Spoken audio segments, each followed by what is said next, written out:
తాకట్లో ఉన్న మీ బంగారాన్ని విడిపించి ఆ రోజు ఆన్లైన్ రేటుకి కొంటాం. Sharma gold company.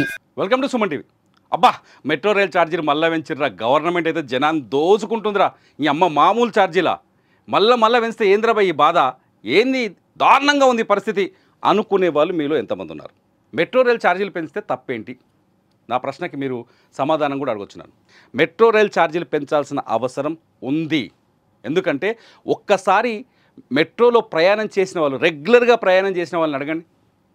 ఛార్జీ చాలా తక్కువ, ప్రయాణంలో స్పీడ్ చాలా ఎక్కువ.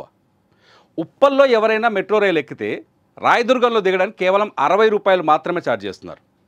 ఒక క్యాబ్ బుక్ చేసి చూడండి, లేకపోతే అట్లీస్ట్ ఒక బైక్ బుక్ చేసి చూడండి. చాలా అగ్రిగేటెడ్ యాప్స్ ఉన్నాయి కదా, యూబర్ అనో, ర్యాపిడో అనో, లేకపోతే ఏదో యాప్స్ ఉన్నాయి కదా. కనీసం బైక్ మీద పోవాలన్నా, బైక్ బుక్ చేస్తే బైక్లో పోవాలన్నా కనీసం 300 రూపాయలు తీసుకుంటాడు. ఉప్పల్ నుంచి రాయదుర్గం కావచ్చు, లేకపోతే ఎల్బీ నగర్ నుంచి మియాపూర్ కావచ్చు. మెట్రో అత్యంత చౌక ధరకి ఇప్పుడు నడుస్తుంది. ఎల్ఎన్టీ మెట్రో నిజంగా, ఈ మెట్రో హైదరాబాద్కి ఒక ఆక్సిజన్ లాంటిది. ఈ పెరుగుతున్న జనాభాకి తగ్గట్టుగా ప్రతిరోజు 5 లక్షలకు పైగా జనాన్ని ట్రావెల్ చేస్తున్నారు మెట్రోలో. 5 లక్షల మందికి పైగా గమ్యాన్ని చాలా వేగంగా ఆన్ టైంలో చేర్చగలుగుతుంది. కాకపోతే ఈ ఛార్జీలు, పాత ఛార్జీలు కంఫర్టబుల్గా ఉన్నాయి. కాకపోతే కొత్త ఛార్జీలు ఒకసారి ఇక్కడ చూద్దాం. పట్టిక చూస్తే మనకు కిలోమీటర్ నుంచి 2 కిలోమీటర్ల వరకు మినిమం ఛార్జీ 12 రూపాయలు చేశారు, మాక్సిమం ఛార్జీ 75 రూపాయలు చేశారు. జస్ట్ 15 రూపాయలు ఎక్స్ట్రా పెరిగింది అంతే. 60 రూపాయలు ఉండే, మినిమం 10 రూపాయలు ఉండే, ఒక 2 రూపాయలు కనిష్టంగా పెంచితే గరిష్టంగా 15 రూపాయలు పెంచారు. తప్పే లేదు, 17 రూపాయలు అనుకుంటా, 16 రూపాయలు పెంచారు. మెట్రో ఛార్జీలు పెరగడం వల్ల బాధపడ్డ వాళ్ళు ఎవరైనా ఉంటే నిజంగా ఒక్కసారి వాళ్ళు పునరాలోచించుకోవాలి. మెట్రో ఛార్జీలు పెంచాల్సిన అవసరం ఉంది. నిజానికి 2023 డిసెంబర్ ఎలక్షన్కు ముందే బీఆర్ఎస్ గవర్నమెంట్ ఉన్నప్పుడే మెట్రో ఛార్జీల పెంపుకు ఒక ప్రతిపాదన వచ్చింది. కానీ అప్పుడు ఎలక్షన్లో ఓట్లు నష్టపోతామని చెప్పేసి అప్పుడు ప్రభుత్వం ఏం చేసింది, వద్దు అని ఒక కమిటీని వేసింది. మెట్రో ఛార్జీలని నియమించడం కోసం మా రిటైర్డ్ జడ్జితో ఒక కమిటీని వేసింది. ఆ కమిటీ పరిశోధన చేసిన తర్వాత ఛార్జీలు పెంచాలని ప్రతిపాదన చేసిన ప్రభుత్వానికి కాంగ్రెస్ ప్రభుత్వంలో ఇప్పుడు పెంచారు. కానీ ఇది కాంగ్రెస్ ప్రభుత్వ నిర్ణయం కాదు. ఛార్జీల భారం పెద్దగా ఏమీ లేదు. హైదరాబాద్లో మీరు పొద్దున్న లేచి రాత్రి పడుకున్న వరకు మీరు ఎంత ఖర్చు పెడుతున్నారో పేజీ మీద రాసుకోండి. ఆ ఖర్చులను లిస్ట్ వేస్తే మెట్రో మిమ్మల్ని తీసుకొచ్చేందుకు అయ్యే ఖర్చు ఏమాత్రం తక్కువ కాదు. నేనైతే పూర్తి స్థాయిలో సమర్థిస్తున్న మెట్రో ఛార్జీని. కాకపోతే మెట్రో విషయంలో నేను సమర్థించేది ఒకటి ఏంటంటే, 2 విషయాల్లో పూర్తి స్థాయిలో నిర్లక్ష్యం చూపిస్తుంది మెట్రో. ఒకటి, సాయంకాలం వేళ కానీ ఉదయంలో కానీ పీక్ టైమ్స్లో ట్రాఫిక్ మేనేజ్మెంట్లో కొంత బలహీనంగా కనిపిస్తోంది.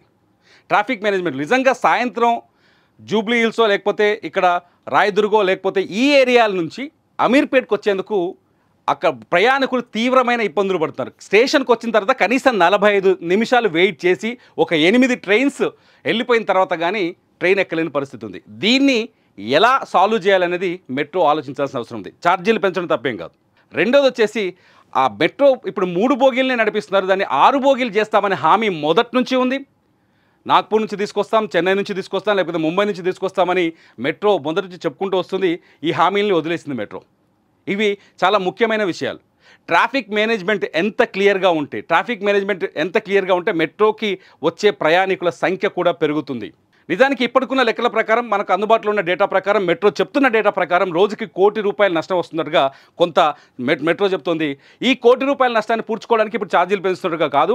ఈ 1 కోటి రూపాయల నష్టంతో పాటు లాభాల్లోకి రావాలంటే ఖచ్చితంగా 3 బోగీల్ని, మనకి 6 బోగీస్ కెపాసిటీ ఉంది. మన దగ్గర నడిచే మెట్రో రైళ్ళకి 6 బోగీలే పెంచవచ్చు, 6 బోగీల వరకు పెంచవచ్చు.